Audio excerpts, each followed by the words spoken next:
What is up, Maple Boomers? Zach here. Merry Maplemas to you. Hope you guys had a good Christmas if you celebrate, and hope your holidays are doing good for you. I know I haven't been putting out videos as much. I've been a little busy myself, but I did want to do a quick video as a circle back to the item burning guide. One of my first videos I did here, explaining this system and the gauge system. I wanted to give a revisit real quick because I've had a couple questions of like, people have claimed all the items, have all the keys, but they still don't understand what to do from here with these keys. So it's not exactly, I mean, the event does an okay job of explaining it, but it's, let me give you the quick and dirty, what your plan should be.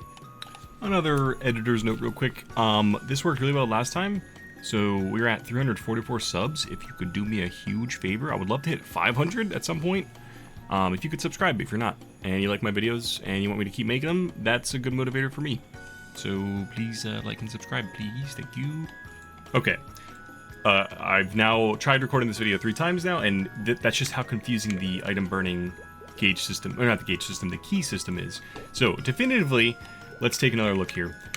So assuming you've completed your item burning event, you got all of your items leveled up to your challenger items to 19 stars, full potentials, all that stuff. So you got those, you're sitting on those. And then we were like, what do you do once you've completed the gauges, you continued killing the bosses, you got all the EXP in the gauges, you claimed all the keys. Now, what you need to do, and all you need to understand, the quick and dirty of it, is using the keys doesn't do anything on it. Like, it seems like it doesn't do anything. You double click them, nothing happens, there's no in-game message. And all the event tells you on this page, now they might explain it better on like the web maple page, like the event page. All it tells you here is use the key earned from extracting the gauge to gain powerful set effects on your equipment slots. Equipment slots, take note. Please note that the set effects only apply to armor and the weapon. The effects will disappear at the end of the event, yada yada yada. That's all it says.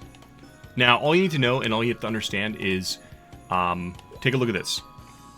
Pull this up, make sure you can see that. Probably should have made it a little better to read, but this is the 3 set bonuses for Challenger, Arcane, or no, sorry, Challenger here, Arcane here, and this is the Ignitia set bonus you get by using the keys. So Challenger gives you 30% boss, 20% IED, along with some other, attack and stats. Arcane gives you, I think it was 30 boss, 20 IED, and a little bit of attack, so they're about the same. The Ignitia set gives you, I think it's 30% IED, and then 40% boss and 5% crit damage. So it is by far stronger than Arcane, the Arcane set, and the existing Challenger set. So how you get this Ignitia set, and what you need to aim for, is all you have to do is get, again, the goal here is because you have to remember, when you're taking these keys, they cannot be applied to Challenger gear. So you need to have gear that's suitable to replace all the Challenger gear, i.e. Arcane stuff. And you have to have that basically at a star and stat level that's good enough to replace a Challenger piece. So right now, I have an Arcane piece ready to go, an Arcane Umbra shoulder. The Challenger piece is still 7 mil stronger, and this is in my bossing gear. Yeah, I'm in my bossing gear. So I would need to star this up, get good potential. Obviously, there's no flames, so that's not a factor. Before it's well, okay, that's also before applying the key to that slot, so let me point that out again. Without using the Ignitia piece on that, or the Ignitia key to unlock the Ignitia set, so basically it's overriding the Arcane set bonus on this slot of gear. I will no longer, when I use a key on this, have the Arcane Umbra set bonus on that shoulder piece. Let me show you. So put the key there. The Ignitia effects does not apply to Challenger equipment, again, so I explained that. In Destiny and Genesis weapon, all that stuff. Lucky item effects will still apply if you have those. Do you want to use a Challenger key on the shoulder slot? Yes. So now you get this little tiny star, which I already had up here. And then, now if I look at it again, now it's only a 3 mil difference. Because, again, now the Arcane set has gone away for the shoulder. I've overridden that slot. Now, anything I put in this slot, so do I have a, here you go, Hydos Treasure. Any item I put in that slot has the Ignitia set bonus. But again, you need stats that are like good enough to replace the Challenger, so it's easier to do so with Arcane stuff. You get that to 18 stars, it's pretty much better, or 17 even. So that's the plan. So the transition line is keep your item burning. As you get arcane boxes, redeem keys for the slots that you redeem the armor for, and you're chilling. The set bonus on the Ignitia set is better than all the other set bonuses accessible right now. Make sense? Cool. That's about it. I know it's a little confusing. The event, again, I recorded this like 3 times because I was going through it and I was like, wait, what? That doesn't make sense. So it took me a bit to make sense of it too. But I hope you understand it. You don't brick yourself out of the challenger piece. So I mean, I wouldn't rush to redeem. Like, I wouldn't use the keys unless you're about to swap the gear. But if you do, it's not the end of the world. The challenger set will still override the Ignitia set. You won't lose out on the set bonuses. But if you do have any questions, please put them in the comments. I know this is a little bit confusing.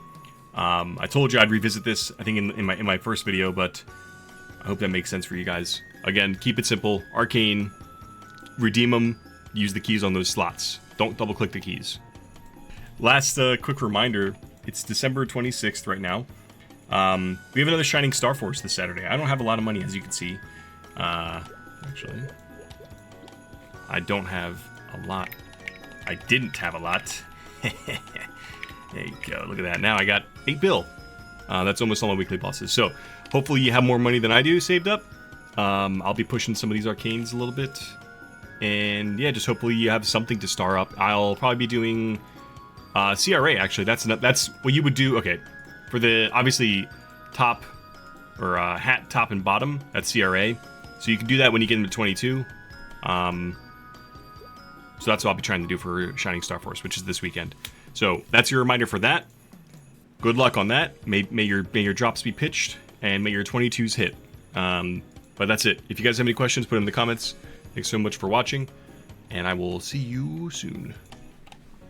All right, one last thing, guys. When you're doing your rental equipment this week, if you're going to do it, when you are on your rental gear, be sure to, if you haven't claimed this already, in the check-in tab, we have a Tomato Punch King, and this is, you technically get more experience the higher damage you do. So just make sure, in addition to, killing your weekly bosses, while you have your rental gear equipped, you do your Tomato Punch King, which I'm going to do mine now. And also, you should be doing this every week. If you're in a guild, you should be doing your, where is it, guild contents, your Sharenian Culvert. You should also be doing this with rental gear just to get more points. This helps with your guild's skills, like your guild leader and all that stuff. So if you're in a smaller guild, it helps a lot. It's very important. If you're in a bigger guild, it's fine. A lot of guilds will gate access to the skills behind those. So be sure to do that. Just a quick little tip.